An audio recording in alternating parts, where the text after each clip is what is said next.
I'm Sarah. Thanks so much for joining me for my new web series, Everyone Yoga Mentary.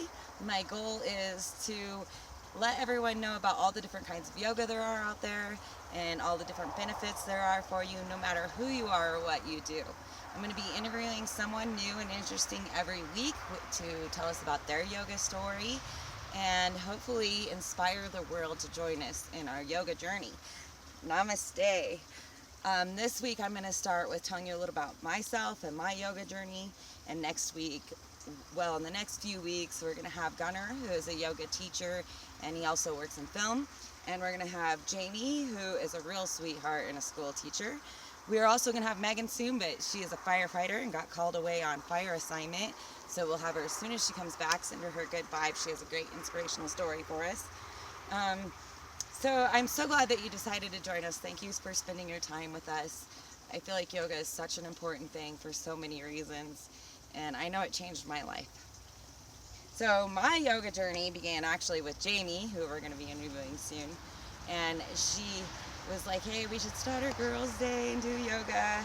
I'd never done yoga before. I wasn't sure this was a good idea. Oh my gosh, we had the best time on our girls' days. We have the most wonderful instructor. She's so inspiring. I could never give up yoga in a million years. And luckily for me, I found yoga at the same time I found my other passion, because I am such a high-strung individual that yoga has managed to balance and calm me and ground me enough that I was able to focus enough to find my dream. And I walked onto my first film set, and I had never even thought about working in film or dreamed of anything like that. But the second I was there, I was in love. I was more comfortable than I had been my entire life. I'm usually a pretty shy and uncomfortable person, but when it comes to a film set, I am in heaven. So I feel like yoga relates to acting because an actor really needs to be grounded and centered and present with the scene. They need to be present with their scene partner and really know what's going on so that you can't tell they're acting and pull you out of the scene. Yoga is an amazing help with this. Anyone who's ever tried to have presence of mind, meditation, living in the moment understands this is a very difficult thing to do. But if you can do it, it is amazing, actor or not. Also, I love to work film crew. I usually work in the art department, which requires quite a bit of strength. So yoga helps me keep up my muscles and be able to move sets and build sets and all that fun stuff. I just think that yoga is so good.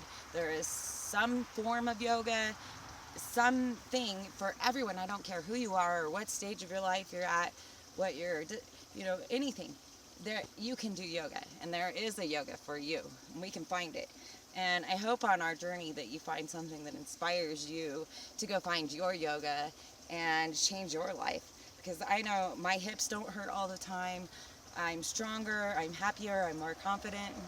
I learned how to go to upside down. I never thought in a million years I would be strong enough to go upside down or would even want to.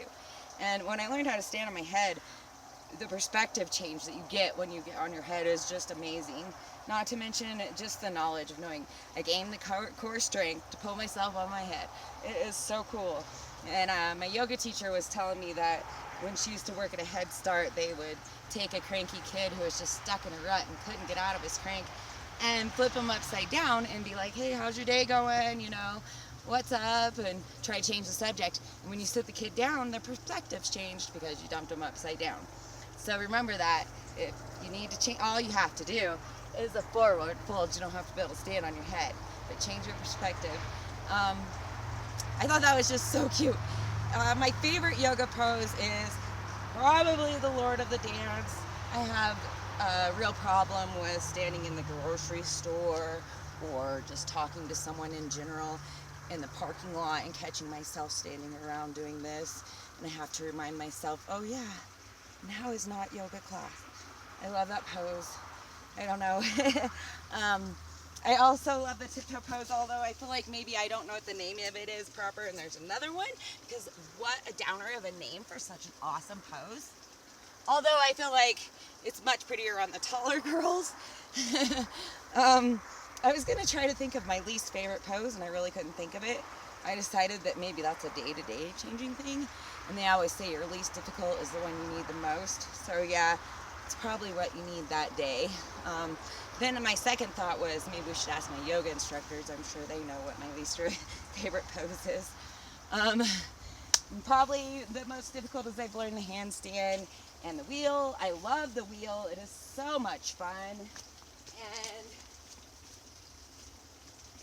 takes a little core as well. I don't think I'm going to try to pull a handstand for you in this,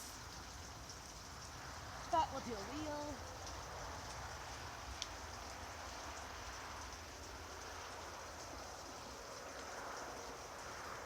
And a plow. I love doing yoga in my creek. This is my nature yoga studio. I just love nature in the woods. I love nature in general. Nature and yoga definitely go well together. Creek sounds and yoga, all the better. I hope you enjoy my web series. I hope we find a lot of really awesome people to inspire us. I know we're going to. You're going to love the ones I have coming. Please stick with me. I promise that my editing and videoing skills are going to improve, and we are going to have a great time. Thanks so much. Namaste.